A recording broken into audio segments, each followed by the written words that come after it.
Assalamualaikum warahmatullahi taala wabarakatuh. Itu motivasinya. Alhamdulillah. Alhamdulillahilladzi ja'ala al-qalama lil kitabah wal kitabah lil qiraah wal qiraah lil ma'rifah wal ma'rifah lil ibadah wal ibadah lillahi ta'ala. Asyhadu an la ilaha illallah wahdahu la syarikalah wa asyhadu anna Itu santrinya ada ketawa-ketawi begitu. Rabbi shrah li sadri wa yassir li amri wahlul 'uqdatam min lisani yafqahu qawli. Alhamdulillah, kali ini kita dipertemukan bisa bermuajahah dalam kesempatan mengaji kitab kuning. Yang dalam hal ini fasalnya saat ini apa?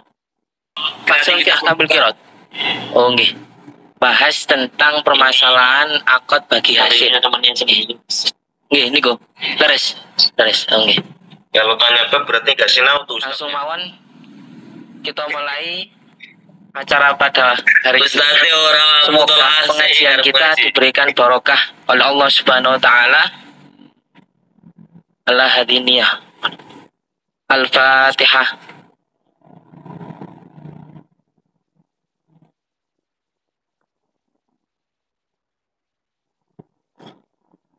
Bismillahirrahmanirrahim.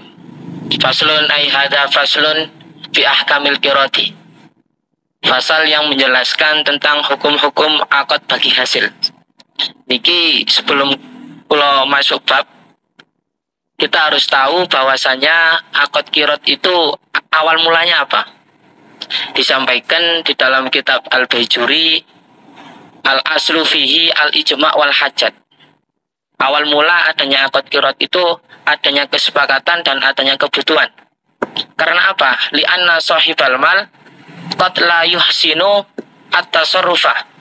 Karena terkadang orang yang memiliki harta itu justru tidak bisa mengelola hartanya. Begitu pula sebaliknya. Waman la malalahu qad yuhsinuhu. Orang yang tidak memiliki harta justru malah dia pandai untuk mengelola harta. Dengan demikian, orang yang memiliki harta butuh orang yang bekerja, orang yang tidak memiliki harta butuh pekerjaan. Sehingga akad qiraat ini diadakan. Adapun Quran yang melandasi akad qiraat yang disampaikan oleh Imam Mawardi dijadikan sebagai hujjah beliau, walaisa alaikum junahun an tabtaghu fadlam mir rabbikum. Niku surat napa? Al-Baqarah. Di situ artinya apa? Ai laisa alaikum harajun an tatlubu ziyadatan mir rabbikum wa hiya ar-ribahu. Tidaklah dosa bagi kalian semua untuk mengambil kelebihan dari Tuhanmu, yaitu apa kelebihannya? Berupa laba.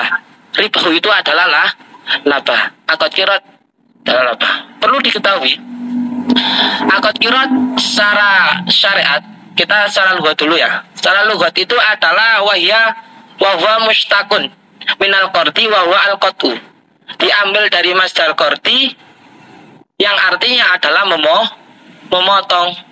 Kok bisa masdar tercetak dari masdar? Oh, ternyata masdar qiraat yang awal itu adalah mazid, masdar yang qardi itu adalah mujarrad. Sehingga bisa tercetak karena mazid itu tercetak dari mujarrad. Dan qiraat itu sigatnya fa'alah. Li fa'alah fi'al wal mufa'alah wa ghairu ma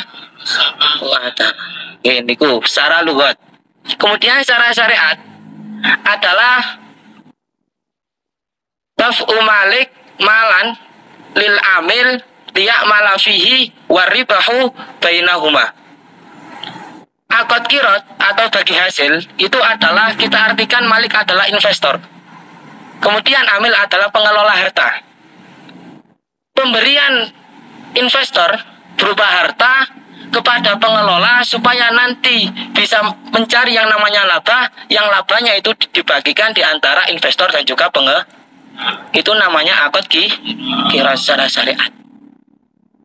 Dengan demikian, kita simpulkan dari takrif ini bahwasanya rukun qiraat itu ada 6. Yang pertama adalah taf'ul malik. Dalam artian di sini mengindikasikan adanya sigot. Tidaklah mungkin pemberian malik berupa harta kepada pengelola itu tanpa adanya ucap. Sehingga syarat yang pertama atau rukun yang pertama adalah sigot. Yang kedua adalah malik atau investor. Ini yang kedua. Kemudian yang ketiga adalah mal atau harta yang dibuat untuk akad kirot. Ini yang ketiga. Kemudian yang keempat adalah pengelola atau ini yang keempat. Kemudian yang kelima adalah amal atau pekerjaan. Yang terakhir adalah laba. Ini 6 rukun yang harus dipenuhi dalam akad kirot. Nah, walil kiroti dalam kirot sendiri niku memiliki 4 syarat. Yang pertama adalah ayyakuna ala natin khalisin minad dirhami wat dinar, yaitu barangnya atau malnya itu harus berupa nukut atau alat tukar yang murni. Itu syarat yang pertama. Karena apa kok harus demikian, kok harus nukut yang murni berupa dirham dan dinar? Karena dirham dan dinar ini adalah fleksibel dan mudah untuk dibuat transaksi. Itu syarat yang pertama. Kemudian syarat yang kedua, yakni adalah pihak investor ayyadzana rabbul mal, ini adalah pihak investor lil amil fi tasarrufi mutlaqan, harus memberikan legalitas atau izin secara penuh untuk mengelola harta. Harus diberikan legalitas secara penuh. Contohnya apa?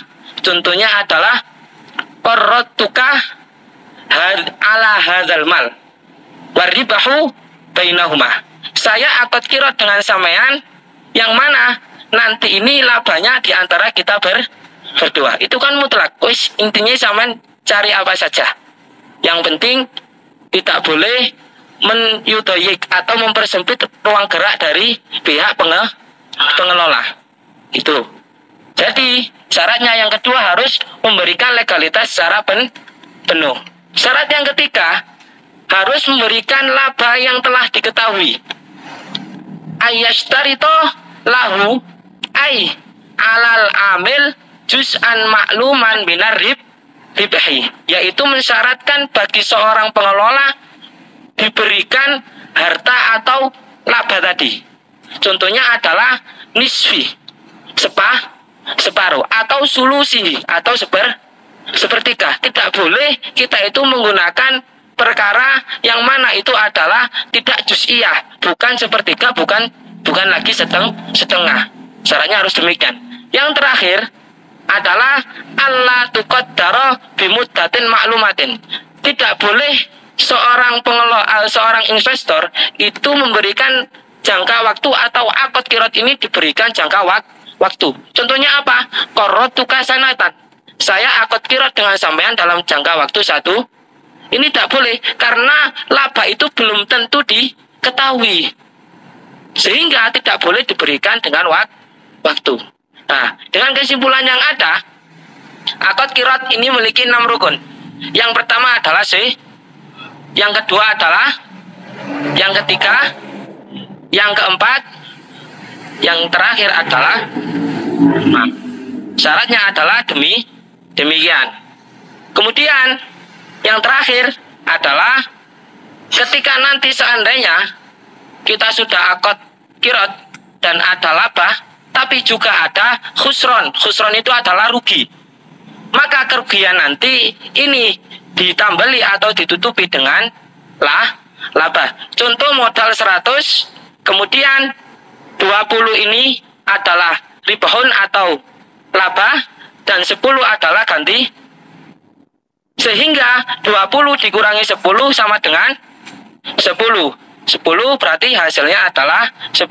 Ini dibagi antara investor dan juga pengelola. Paham nggih? Niki sama nek ndek omah dipraktekaken. Insyaallah barokah. Kurang lebihnya mohon maaf.